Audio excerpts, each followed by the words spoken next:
Assalamualaikum warahmatullahi wabarakatuh. Nama saya Zulfa Ananta Dewastra, NPM 1903 10 10 182 dari Paralel E angkatan 19. Pada kesempatan kali ini saya akan menjelaskan tentang materi kimia fisika, yaitu partial molar volume. Volume molar parsial bergantung pada komposisi larutan. Maka volume molar parsial suatu komponen didefinisikan sebagai perubahan volume suatu larutan jika satu mol komponen tersebut dilarutkan pada P dan P tetap ke dalam sejumlah besar larutan dengan komposisi tertentu yang dengan penambahan komponen tersebut komposisinya tidak berubah.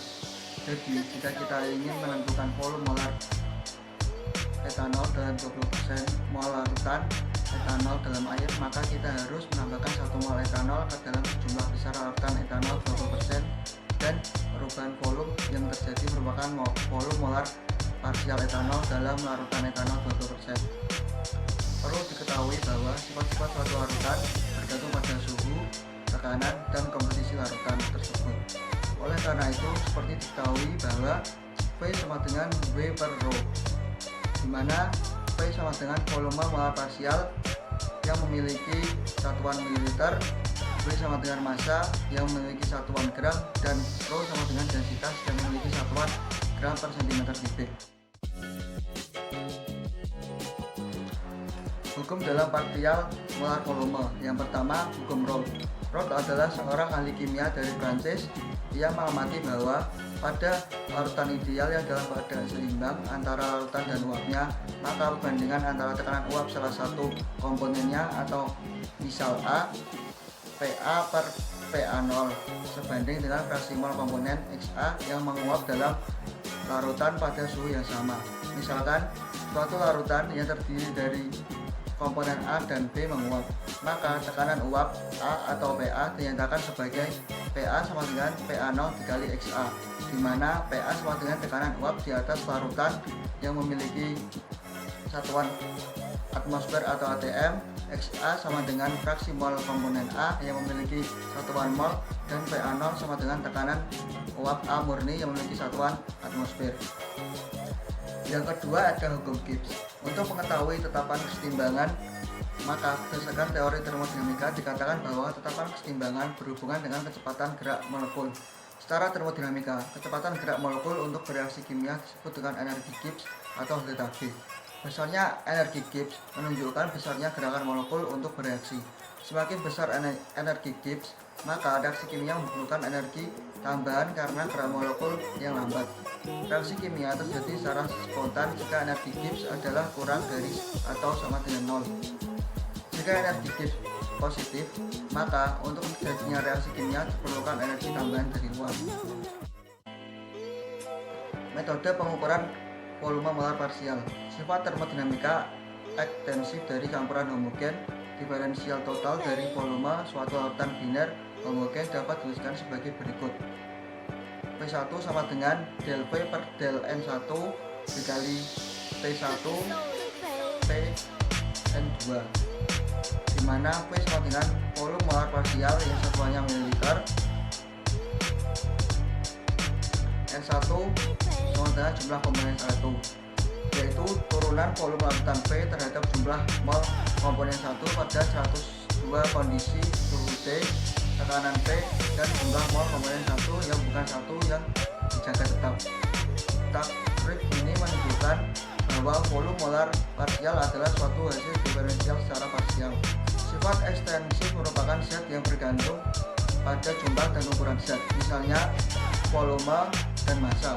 Semakin besar ukuran suatu zat, maka semakin besar volume zat tersebut. Semakin banyak jumlah suatu zat, maka semakin besar massa zat tersebut. Yang kedua, sifat intensif. Selain sifat ekstensif, ada sifat intensif. Sifat intensif merupakan sifat zat yang tidak bergantung pada jumlah maupun ukuran zat. Sifat intensif dibedakan menjadi dua jenis, yaitu sifat fisika dan sifat kimia. Yang pertama, sifat fisika. Sifat fisika dapat digunakan untuk menerangkan penampilan suatu zat. Sifat-sifat yang tergolong sifat fisika yaitu warna, bau, rasa, kerapatan, titik-titik, titik lebur, titik beku, gaya hantar, kemagnetan, dan kelarutan. Yang kedua, sifat kimia. Sifat kimia adalah sifat yang menunjukkan kemampuan suatu zat untuk melakukan reaksi kimia atau sifat yang menyatakan interaksi antar zat. Sifat-sifat yang tergolong sifat kimia antara lain: yang pertama, mudah tidaknya suatu terbakar, contohnya alkohol, spiritus, dan bensin. Yang kedua, kestabilan, mudah tidaknya suatu zat terurai oleh pengaruh panas, contohnya air.